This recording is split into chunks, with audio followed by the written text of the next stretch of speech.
Welcome to the latest episode of the 1 Year On series, and in this episode I finally get my stuff back. If you've been following from the beginning, you will know that Mr. C has been using my possessions to maintain control over me since the day I left. And whilst he did return my dog and my daughter's toys last week, I had all but given up hope that I would ever see any of my stuff again, and I'd made peace with that outcome. Yet, in another strange turn of events, which becomes very usual when dealing with a narcissist, he flipped 180, and on this day 1 year ago, he told me that all of my stuff was now in the shed in the garden and that he would vacate the property for 1 hour at 10 a.m. so that I could collect it.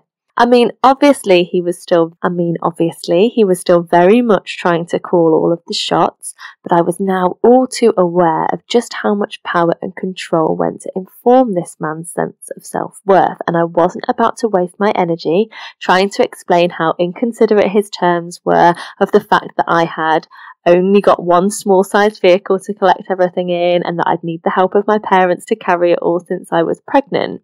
But I'm a problem solver, not a problem creator, and I was given an opportunity to collect my stuff, and as unrealistic as it was to complete this mission in 1 hour, that is what I was going to do. So I rallied the troops, my parents, and we drove a different vehicle each over to my old home.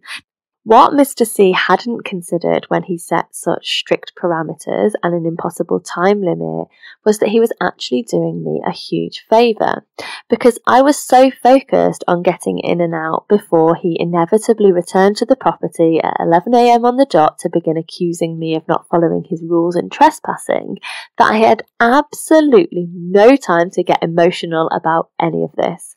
We pulled up and we loaded my dad's car with lightning speed, 15 minutes, and he was gone.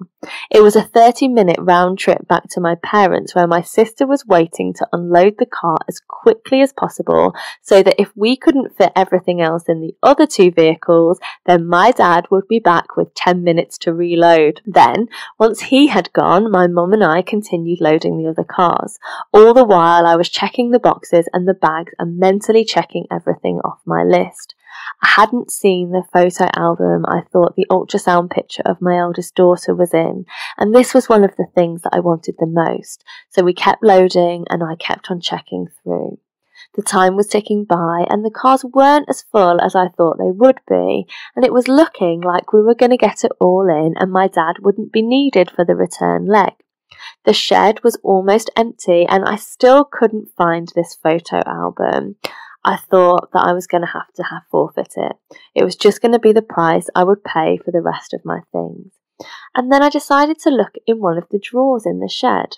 Now, the shed was a big shed and it was converted into a workshop for our business, and whilst he'd locked and barricaded one side of it, there was an old chest of drawers which I used to keep stationery and light bulbs in, and it was still in situ in the half that he'd thrown all of my worldly possessions into.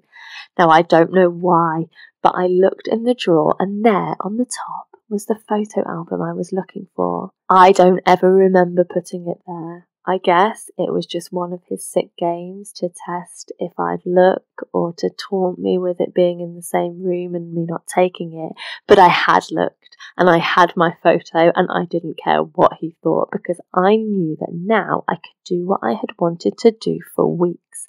I could go completely no contact, cut off his source of narcissistic supply forever and focus 100% of my energy on me and my girls to create the life I knew that we deserved. Thank you for listening, and as always, you can like, subscribe and turn on notifications for any future installments of the 1 Year On series. I'll see you soon. Bye bye.